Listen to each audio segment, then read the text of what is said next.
Assalamualaikum warahmatullahi wabarakatuh. Salam sejahtera untuk kita semua. Semoga semuanya selalu dalam keadaan sehat dan selalu dalam lindungannya. Baiklah, pada pertemuan sebelumnya kita sudah mempelajari tentang rangka. Masih ingat apakah itu rangka? Ya, rangka adalah sekumpulan dari tulang yang tersusun atau terangkai secara utuh sehingga membentuk suatu postur tubuh manusia. Nah, pada pertemuan ini kita akan membahas tentang sendi dan otot. Adapun tujuan pembelajaran pada pertemuan kali ini adalah yang pertama, siswa dapat mendeskripsikan jenis-jenis sendi. Yang kedua, siswa dapat mengidentifikasi sendi-sendi yang bekerja dalam melakukan aktivitas sehari-hari. Yang ketiga, siswa dapat mendeskripsikan jenis-jenis otot. Yang keempat, siswa dapat mendeskripsikan fungsi otot bagi manusia.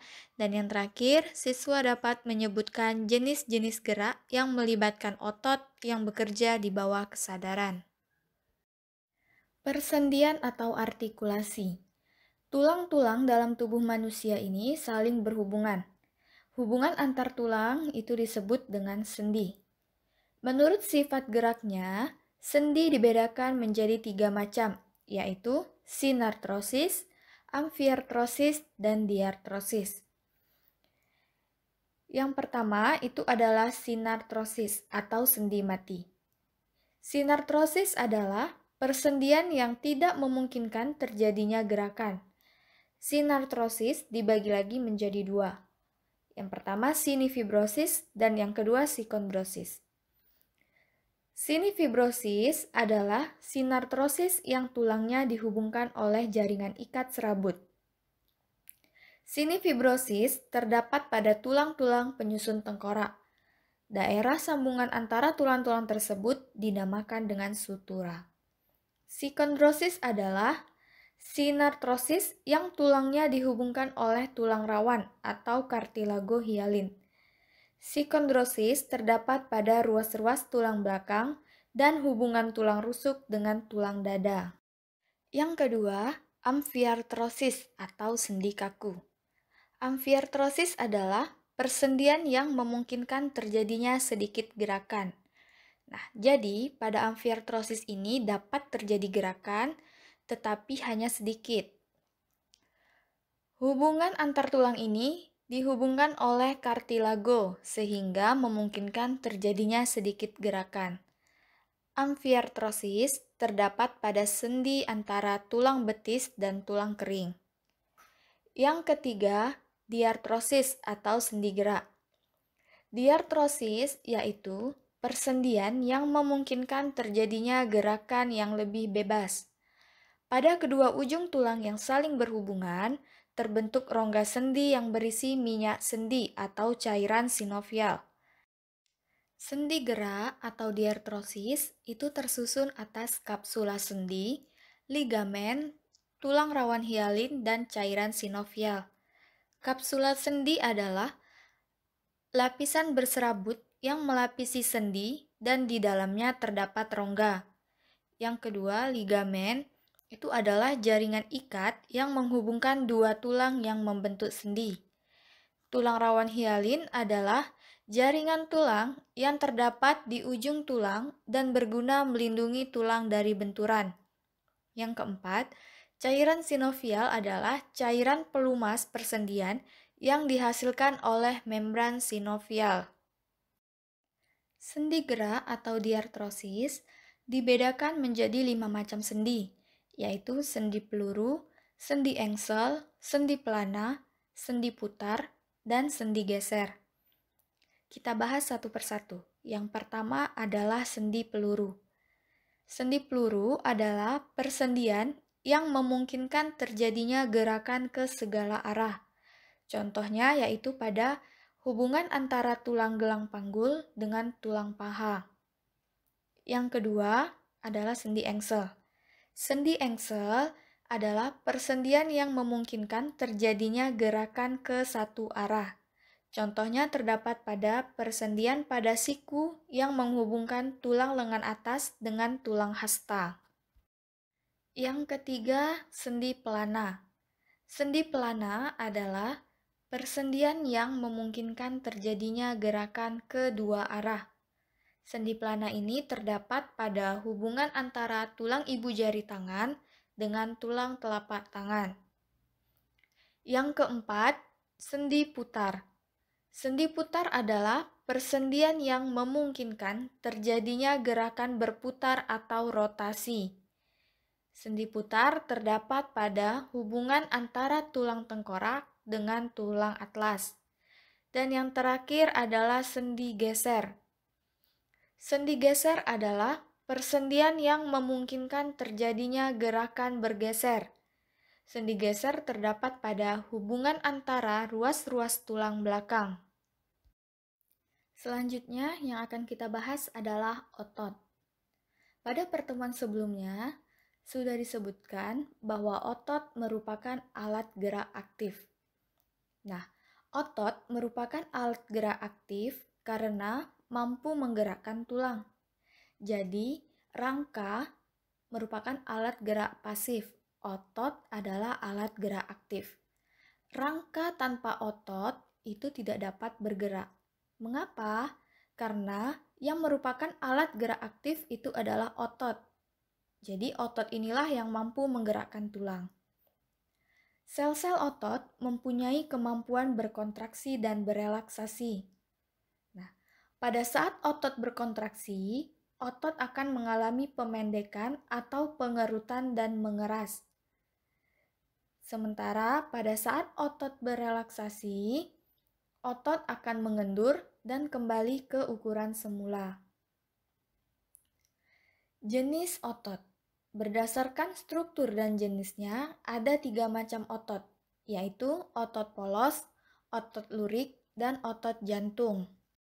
Berikut ini adalah tabel dari macam-macam otot berdasarkan struktur dan jenisnya.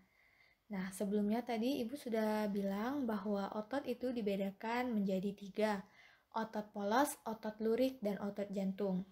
Dari tabel ini dapat kita lihat bahwa dari ketiga otot ini memiliki beberapa perbedaan. Kita lihat yang pertama, perbedaannya itu adalah bentuk sel. Pada otot polos, bentuk selnya itu berbentuk gelendong, memanjang, dan ujung runcing. Pada otot lurik, bentuk selnya memanjang, silindris, dan ujung tumpul atau serabut. Sedangkan pada otot jantung, bentuk selnya memanjang, silindris, serta serabut sel bercabang dan menyatu. Yang kedua, perbedaannya adalah jumlah inti sel. Pada otot polos, jumlah inti selnya 1, otot lurik jumlah inti selnya banyak, dan otot jantung jumlah inti selnya banyak. Perbedaan yang ketiga adalah letak inti sel. Pada otot polos, letak inti sel ini terletak di tengah sel. Pada otot lurik, inti selnya terletak di tepi sel. Sedangkan pada otot jantung, letak inti selnya terdapat di tengah sel. Perbedaan yang keempat adalah cara kerja. Pada otot polos, cara kerjanya itu di luar kehendak atau di luar kesadaran, atau juga disebut dengan involuntar. Pada otot lurik, cara kerjanya di bawah kehendak atau voluntar. Sedangkan pada otot jantung, cara kerjanya di luar kehendak atau involuntar. Perbedaan yang kelima adalah kontraksi. Otot polos, kontraksinya lambat, lama, dan tidak cepat lelah. Otot lurik, kontraksinya cepat dan mudah lelah. Otot jantung, kontraksinya kuat dan berirama. Perbedaan yang keenam adalah letak. Otot polos itu terletak di dinding penyusun organ-organ tubuh bagian dalam. Contohnya, pada saluran pernafasan, saluran pencernaan, saluran reproduksi, pembuluh darah, dan getah bening. Otot lurik itu letaknya dia menempel pada tulang atau rangka. Dan otot jantung terletak pada jantung. Perbedaan yang ketujuh adalah diskus interkalaris. Nah, diskus interkalaris itu apa? Nah, diskus interkalaris merupakan pertemuan antara dua sel. Nah, Nah, pada otot polos tidak terdapat diskus interkalaris, begitu juga dengan otot lurik. Sedangkan pada otot jantung itu terdapat diskus interkalaris. Selanjutnya, perbedaan yang kedelapan adalah garis melintang. Pada otot polos, ini tidak terdapat garis melintang. Sedangkan pada otot lurik dan otot jantung, terdapat garis melintang. Nah, yang kesembilan dalam tabel ini bisa kita lihat, ini adalah bentuk jaringan dari masing-masing otot. Nah, kita lihat dari gambar tersebut, dari otot polos, otot lurik, dan otot jantung, itu terdapat perbedaan. Seperti di atas tadi, sudah dijelaskan bahwa masing-masing otot itu memiliki ciri-ciri tersendiri. Selanjutnya adalah cara kerja otot rangka. Nah, otot lurik itu biasanya juga disebut dengan otot rangka, karena dia melekat pada rangka. Nah, bagian tengah otot itu disebut empal atau perut otot, dan jaringan ikat pada ujung otot yang berhubungan dengan tulang disebut tendon. Ada dua macam tendon, yaitu inersi dan origo. Apa perbedaan masing-masing? Inersi adalah tendon yang melekat pada tulang yang dapat digerakkan. Origo adalah tendon yang melekat pada tulang yang tidak dapat digerakkan. Nah, pada saat otot rangka berkontraksi, ukuran otot memendek, mengeras, dan bagian tengahnya menggembung. Nah, kebalikannya, pada saat berelaksasi, otot akan mengendur dan memanjang. Berdasarkan cara kerjanya, otot itu dibedakan menjadi dua. Yang pertama, otot sinergis, dan yang kedua adalah otot antagonis. Yang pertama, otot sinergis. Otot sinergis adalah otot-otot yang saling bekerja sama. Maksudnya, otot-otot tersebut berkontraksi dan berelaksasi bersama-sama. Otot sinergis terdapat pada beberapa organ sebagai berikut. Yang pertama, terdapat pada otot-otot antar tulang rusuk yang bekerja sama ketika menarik napas. Yang kedua, otot-otot pronator yang mengakibatkan gerak pronasi atau menelungkupkan telapak tangan saat tulang pengumpil dan tulang hasta dalam keadaan sejajar.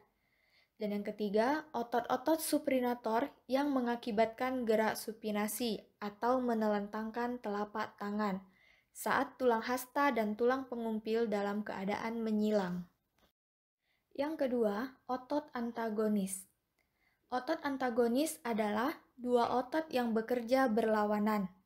Maksudnya, apabila otot yang satu berkontraksi, otot yang lain melakukan relaksasi.